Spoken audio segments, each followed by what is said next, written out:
When asked about dealing with difficult questions as a featured visitor in that setting, the late Elder Richard G. Scott warned us that avoiding difficult questions might actually harm faith down the road, because we would have missed an opportunity to engage them here, together, within the household of faith.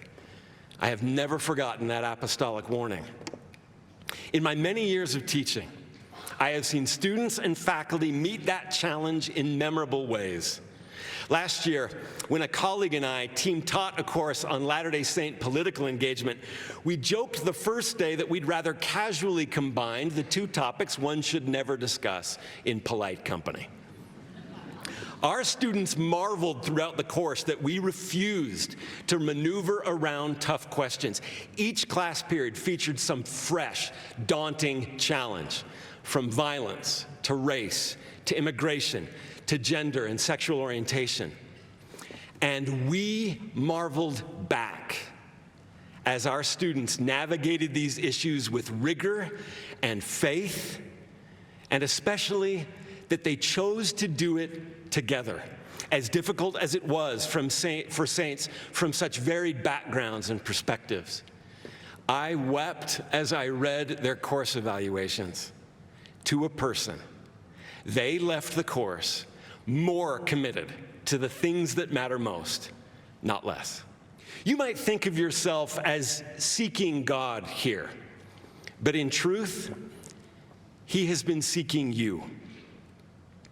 He is fitting you for a world that needs you.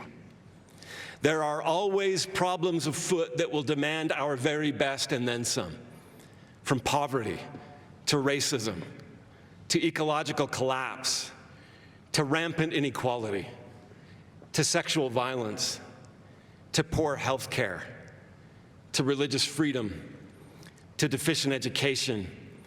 This world groans under the weight of our collective failures.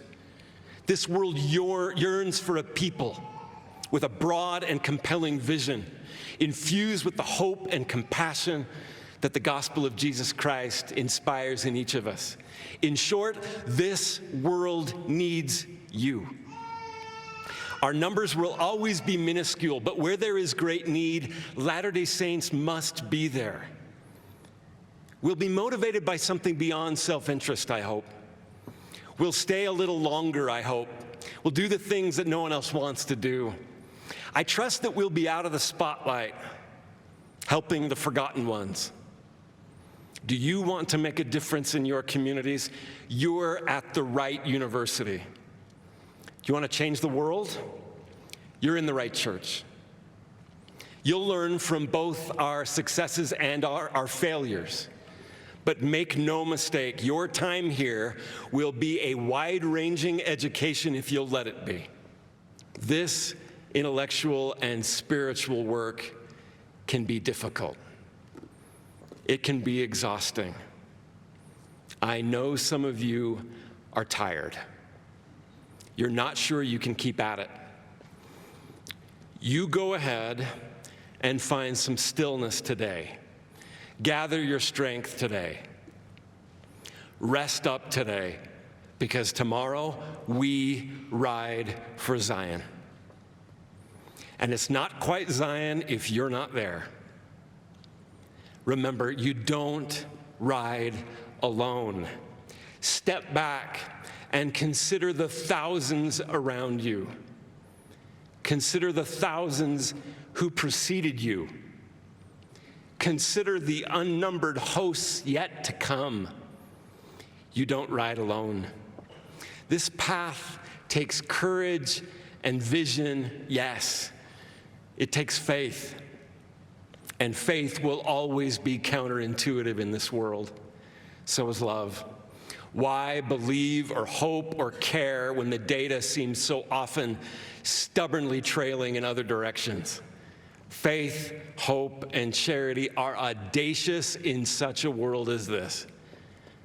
But make no mistake, we'll find the place that God for us has prepared, even if it seems far away today. Just when your strength is flagging, you'll catch the glint of some gleaming tower off in the distance, and you'll sense that God is there. He is. Keep going. God is playing the long game, and we should too, if we understand the scale of the struggle. The ride will not end. The restoration will not conclude until every daughter and son of God who will come has been safely gathered into his extended covenantal embrace. This devotional address with Spencer Fluhman was given on July 30th, 2019.